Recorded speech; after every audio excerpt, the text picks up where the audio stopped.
कभी सोचा है मनुष्य को ही इस सृष्टि की सर्वश्रेष्ठ कृति क्यों माना जाता है? किसी और जीव को क्यों नहीं? केवल इसलिए कि हम आकलन कर सकते हैं, हमारे पास तीक्ष्ण बुद्धि है, नित नए आविष्कार कर सकते हैं, केवल इसलिए? वो तो औरों के पास, देवताओं के पास भी, कुछ पशु ऐसे भी हैं जिनके पास तीक्ष्ण बुद्धि होती है, फिर मनुष्य क्यों? क्योंकि मनुष्यों के पास कुछ ऐसा होता है जो अन्य किसी के पास नहीं होता।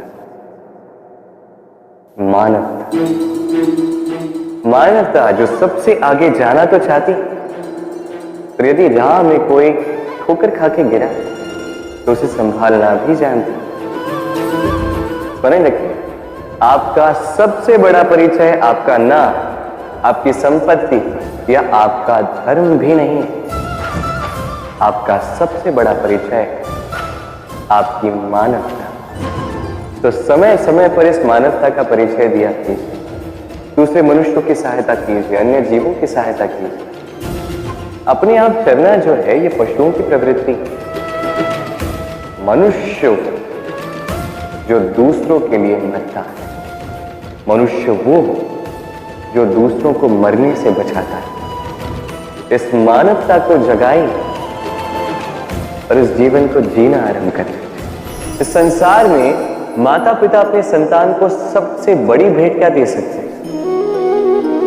वैभव, सुविधाएं, घर, या उसके आसपास भी। संसार में माता पिता अपने संतान को सबसे बड़ी भेंट संस्कार दे सकते हैं। अब उसके लिए समय की आवश्यकता होती है। अब ये काल अत्यंत विकट है, समय का अभाव सभी के पास है। ऐसे में कुछ कठिनाइयां वरदान के रूप में हमारे समक्ष आती हैं। जैसे यदि मैं इन समस्याओं की बात करूं, जैसे युद्ध, महामारी, महारोग, ऐसे समय पे हमारे पास समय ही समय होता है। इस समय हम चिंता करते हैं, भयभीत होते हैं कि कितने धन की हानि है। अब ये समय कैसे व्यतीत किया जाए? नकारात्मक सोच उसके मन में घर कर लेती है, वो समझ नहीं पाता करें। मैं कहता हूं चिंता त्याग दीजिए, इस भय को कहीं त्याग दीजिए और जान लीजिए एक महत्वपूर्ण बात, ये ईश्वर ने आपके लिए वरदान दिया ताकि आप अपने कर्तव्य पूर्ण कर सकें। कर्तव्य, अपने परिवार को समय दें, अपने संतान को संस्कार दें, उनके साथ बैठिए, विचार विमर्श कीजिए, उनसे बातें कीजिए। कुछ बातें वो बांटे, कुछ आप बांटे, कुछ आप सीखिए, कुछ वो सीखिए। उनके साथ खेलिए, उन्हें अपने पूर्वजों की कहानियां बताइए। ये सब करेंगे तो ना केवल उनका भविष्य उज्जवल होगा, बल्कि आप भी संतोष से भर उठेंगे। भयभीत मत रहिए। आज वर्तमान में आप क्या कर सकते हैं जिससे आपका वर्तमान उचित होगा और भविष्य उज्जवल होगा, उस पर ध्यान केंद्रित कीजिए। सब कुछ शुभ हो।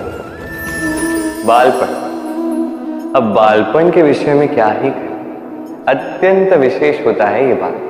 तो उसके अनेक सारी बातें हमें आज भी स्मरण है और आजीवन स्मरण रहेंगी। कुछ ऐसी बातें जैसे हमने कभी ठिठोली ऐसी कर दी, जैसे माता पिता इतने रुष्ट हो गए कि उस दिन हमें भोजन ही नहीं मिला। होता है ऐसा, मेरे साथ भी हुआ। परंतु कभी सोच के देखिए, जब हम भूखे रहे तब क्या हमारे माता पिता के गले से निवाला नीचे उतरा? कदापि। हम तो अभी बात कर रहे हैं माता पिता की, किंतु जब बात स्वयं की भी हो, हम भी कभी किसी जानकार के विषय में, किसी भिक्षुक के विषय में ये जान लेते हैं कि वो भूखा रह गया, तब भी हमारे गले से निवाला नीचे नहीं उतरता। और ये बात जो है, जब समाज पे एक बहुत बड़ी विपदा आती है, तब स्पष्ट रूप से ये बात सामने आती है। जैसे कोई महायुद्ध हो या महामारी हो, तब मन अशांत हो जाता है। और तब यदि आपको शांति प्राप्त करनी है तो एक ही मंत्र है, सेवा करें। जितनी हो सके उतनी सेवा कीजिए। समाज में कितने सारे लोग हैं जो भूखे पेट ऐसे ही सो जाते हैं, किंतु यदि हम में से हर एक व्यक्ति प्रयास करे, उचित रूप से प्रयास करे, तो कोई भूखा नहीं सोएगा। एक अत्यंत महत्वपूर्ण बात स्मरण रखें, किसी दरिद्र, किसी भूखे को भोजन कराना ईश्वर को प्रसाद चढ़ाने से भी महान कार्य है, क्योंकि ईश्वर दरिद्र की पुकार में बसते हैं। और मान लीजिए यदि उस भिक्षुक ने आपका भोजन ग्रहण कर लिया, अर्थात ईश्वर ने आपका भोग ग्रहण कर लिया, क्योंकि ये मानवता, ये सेवा ही ईश्वर की सबसे बड़ी आराधना है। तो इस आराधना में विलीन रहिए। अधिकार ना साधारण सा शब्द है, ना व्यापार, अपने आप में ही एक विशेष गुण है अधिकार। स्वयं ईश्वर ने मनुष्य को जीवन जीने का अधिकार दिया, किंतु जब बात आती है स्त्री के अधिकार की, तो उस अधिकार के साथ कर्तव्य जुड़ जाता है। अब स्त्री के अनेक अधिकारों में से एक अधिकार है स्वयं का वर चुनना कि कौन होगा उसका अर्धांग। कोई ऐसा व्यक्ति चुनना जो स्वयं के साथ साथ, अपनी पत्नी के साथ साथ, परिवार के साथ साथ इस समस्त समाज का वर्चस्व ऊंचा करे। अब सोचिए, स्वयं का वर चुनना कितना बड़ा अधिकार है। योग्य वर चुनना उससे भी बड़ा कर्तव्य। इसलिए स्त्री के अधिकार के साथ कर्तव्य जुड़ जाता है। अधिकार उस शब्द का महत्व और भी बढ़ जाता है। आप भी अपने जीवन में अपने अधिकार को कर्तव्य के साथ जोड़ लीजिए। यदि ऐसा करेंगे तो हर स्वप्न पूर्ण होगा।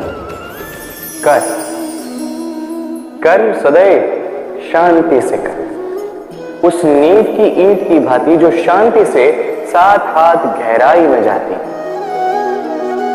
स्वर आता है शिखर पर लगे उस ध्वज से, किंतु शिखर पर लगा ये ध्वज प्रतीक होता है उस नींव में धसी उस ईंट की शक्ति का, जो शांति से अपना कर्म करके।